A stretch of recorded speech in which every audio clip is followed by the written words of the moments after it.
You're worried? You're worried that some people don't like you in the locker room? Hell, if you ain't making enemies, you ain't making money.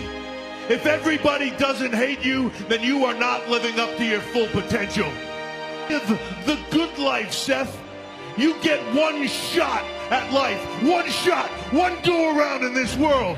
You take life and you grab it by the throat and you make it give you everything you want and screw everybody else.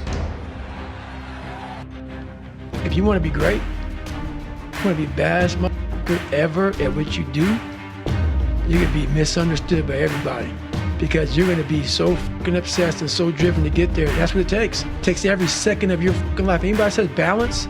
Yeah, balance is important for a lot of fucking people. It is. But if you want to go to that edge where people do not like you, don't understand you, question everything you do, you've arrived. When you are misunderstood to the point where people think you're psycho and you're nuts and you're this and that, why are you in the gym at 1 o'clock in the morning? You just got through doing an op for 13, 14 hours at the Ranger School, man, at the gym. What's wrong?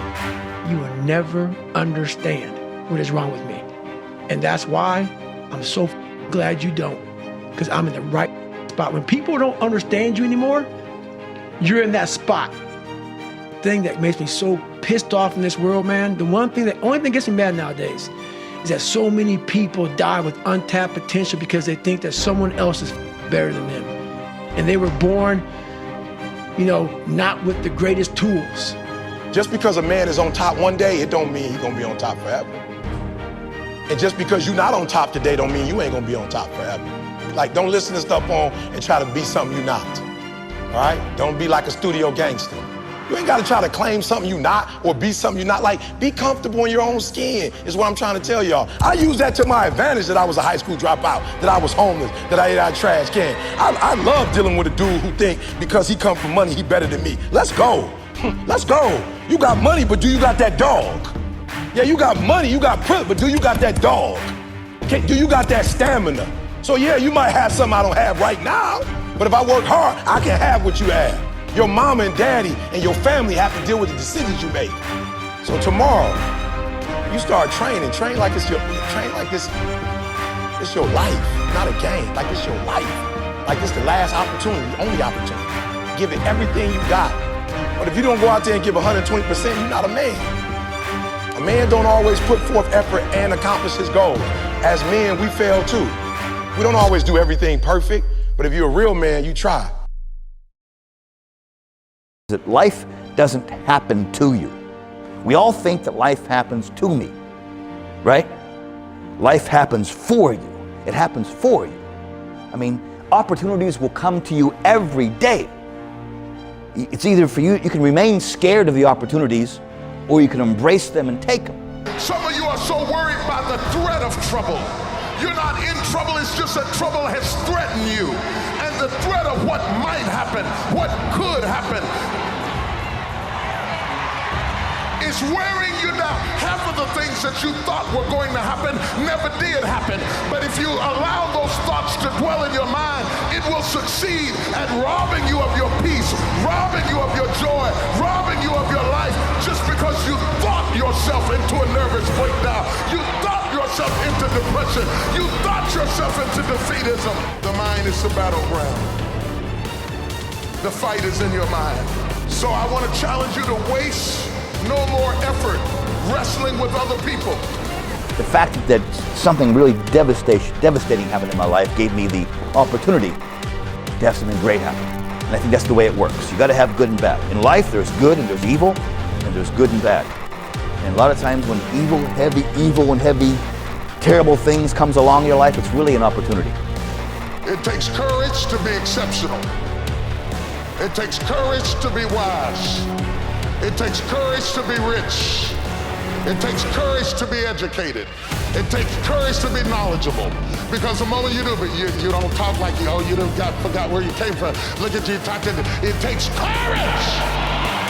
And I'm just wondering, in this weak, watered down, mediocre society that we live in today, in this reality TV world we live in today, I'm wondering if there's anybody left that's got the courage to say, after all I've been through and all my ancestors have been through and all my parents have been through. I didn't come through all of that just to fit in with normalcy. I have the courage to go after my dream. Your destiny, your future is not predicated on the decision of someone else.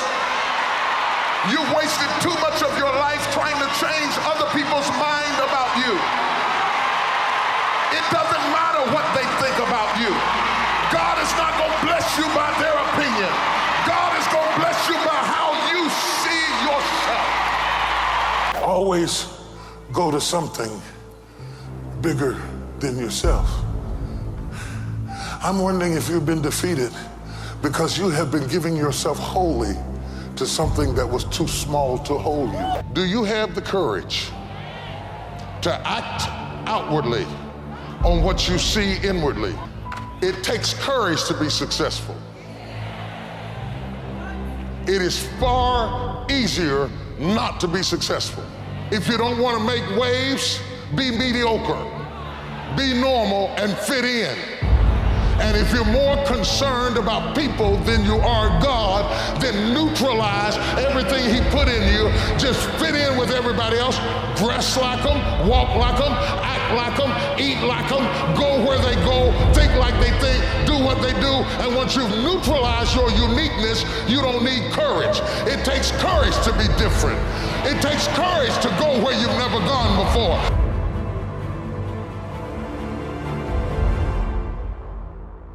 But somewhere along the line, you changed. You stopped being you. You let people stick a finger in your face and tell you you're no good. And when things got hard, you started looking for something to blame, like a big shadow. Let me tell you something you already know. The world ain't all sunshine and rainbows. It's a very mean and nasty place, and I don't care how tough you are, it will beat you to your knees and keep you there permanently if you let it. You, me, or nobody is gonna hit as hard as life. But it ain't about how hard you hit.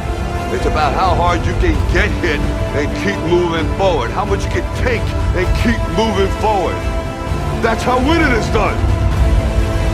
Now, if you know what you're worth, then go out and get what you're worth. But you gotta be willing to take the hits and not pointing fingers saying you ain't where you wanna be because of him or her or anybody. Cowards do that, and that ain't you. You're better than that. That you're gonna have some ups and you're gonna have some downs. But during those down moments, that's where the growth takes place. That's where the work is. See, anybody can feel good when they have their health, their bills are paid, they have happy relationships, business is successful. Anybody can be positive then. Anybody can have a larger vision then. Anybody can have faith under those kinds of circumstances. See, but the real challenge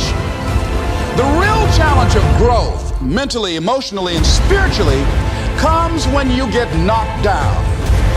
Somebody said that adversity introduces a man to himself or a woman.